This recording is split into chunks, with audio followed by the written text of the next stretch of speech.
काबूल कंदाहारच्या सीमेपर्यंत धडकलेल्या मराठा साम्राज्याची आर्थिक घडी अतिशय मजबूत होती. मराठ्यांचा राज्यविस्तार धोरण म्हणा किंवा जिंकलेल्या नवनवीन प्रदेशाकडून मांडलिक राजांकडून मराठ्यांना ज्या काही चौथाईच्या रकमा येत होत्या, त्यामुळे मराठ्यांना सुबत्ता फार मोठ्या प्रमाणामध्ये प्राप्त झालेली होती. आणि यामध्ये मराठ्यांना कधीही आर्थिक चणचण न भासून देणारी सर्वात स्ट्रॉंग सिस्टीम होती ही मराठा साम्राज्यातल्या सावकारांची. आणि आजची ही गोष्ट या सावकारांची.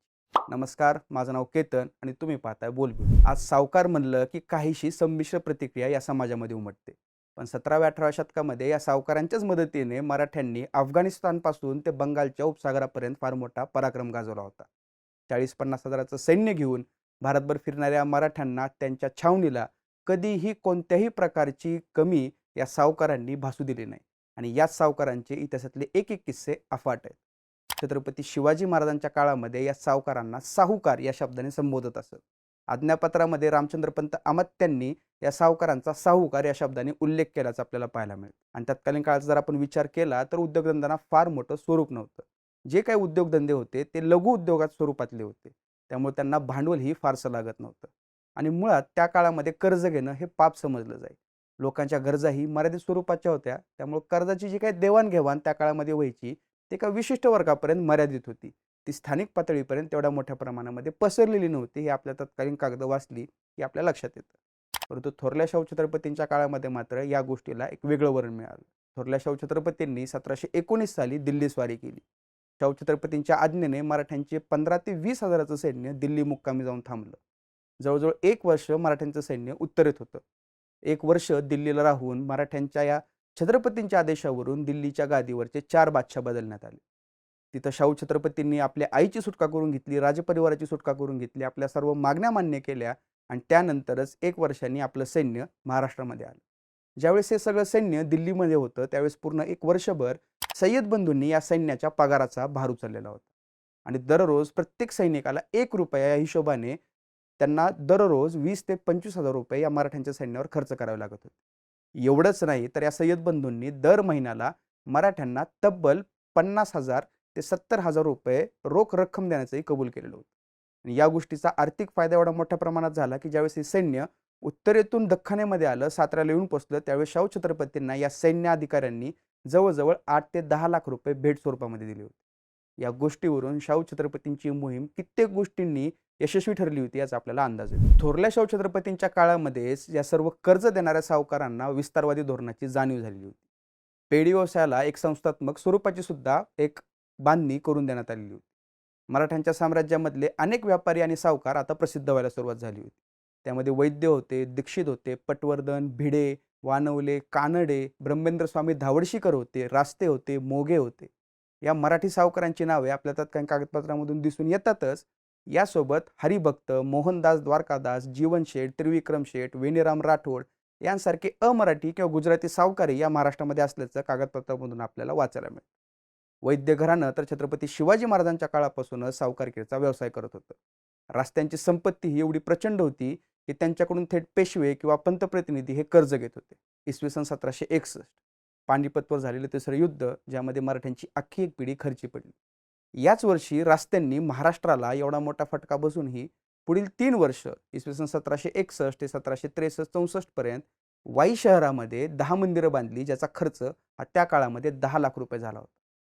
दुसऱ्या बाजीराव पेशव्याने पुण्यामध्ये विश्रामबाग वाडा बांधला आणि विश्रामबाग वाड्याला 1803-1804 साली या दुसऱ्या बाजीराव पेशव्याला तब्बल 3.5 लाख रुपये खर्च आला होता.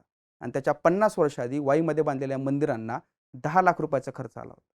यावरून रस्त्यांच्या संपत्तीचं किंवा त्यांच्या वैभवाचा आपल्याला सहजपणे अंदाज बांधता येतो. रस्त्यांनी दिलेलं कर्ज हे बाजीरावांवर डोंगराप्रमाणे वाढतच जात होतं. आणि त्यावेळेस शाहू छत्रपती पुढे आले. शाहू छत्रपतींचे आणि बाजीराव पेशव्यांचे अतिशय चांगले संबंध होते. शाहू छत्रपती वाईला आले.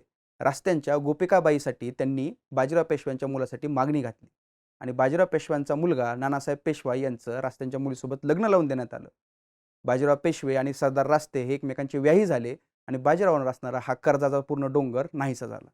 शाहू छत्रपतींच्या या बुद्धिचातुर्यामुळे त्यांनी बाजीराव पेशव्यांना या कर्जातून मुक्त केलं. याच बाजीराव पेशव्यांच्या काळातली म्हणजे 14 जानेवारी 1739 सालची ही गोष्ट आहे.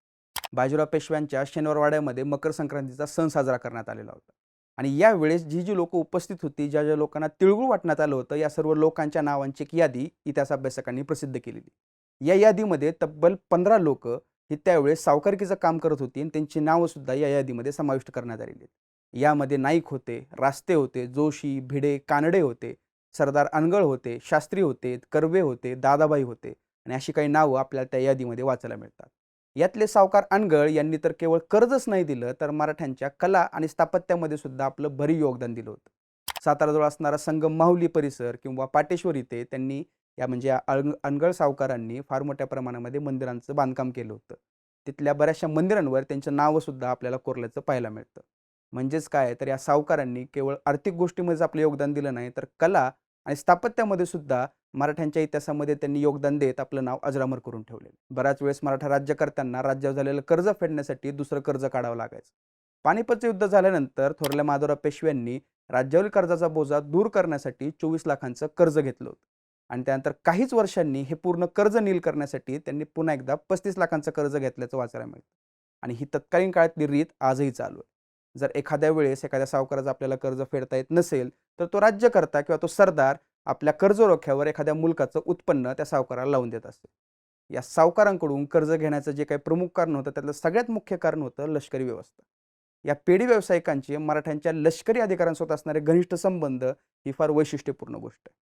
याचं एक उदाहरण बघायचं झालं तर दुसऱ्या इंग्रज मराठा युद्धामध्ये इंग्रजांनी ब्रिटिश सरकारच्या तैनातीमध्ये असणाऱ्या काही सावकारांकडून कर्ज घेतलं होतं आणि त्यांनी या सावकारांची एक छोटीशी बँक मुंबईला स्थापन केली होती, ज्याचा उल्लेख ऐतिहासिक कागदपत्रांमधून आपल्याला एजन्सी हाऊस या नावाखाली वाचायला मिळतो. आणि हे कर्ज फेडत असताना ब्रिटिशांकडून त्यांनी रोख रकमेसोबतच काही व्यापारी सवलती सुद्धा घेतल्याचं आपल्याला इंग्रजांच्याच डॉक्युमेंटमध्ये वाचायला मिळतं. या सावकारांची आपली एक स्वतःची टपाल व्यवस्था होती. ज्यावेळेस पानिपतचं तिसरं युद्ध झालं आणि या तिसऱ्या युद्धामध्ये मराठ्यांचा दुर्दैवी पराभव झाला, त्यावेळेस या लढाईची सर्वात पहिली बातमी भेलसा, मध्य प्रदेशमधल्या भेलसा या ठिकाणी ज्यानं दिली, तो दुसरा तिसरा कुणी नसून मराठ्यांच्या सैन्यासोबत उत्तरेमध्ये जो सावकार गेला होता त्याचा कासिदा होता.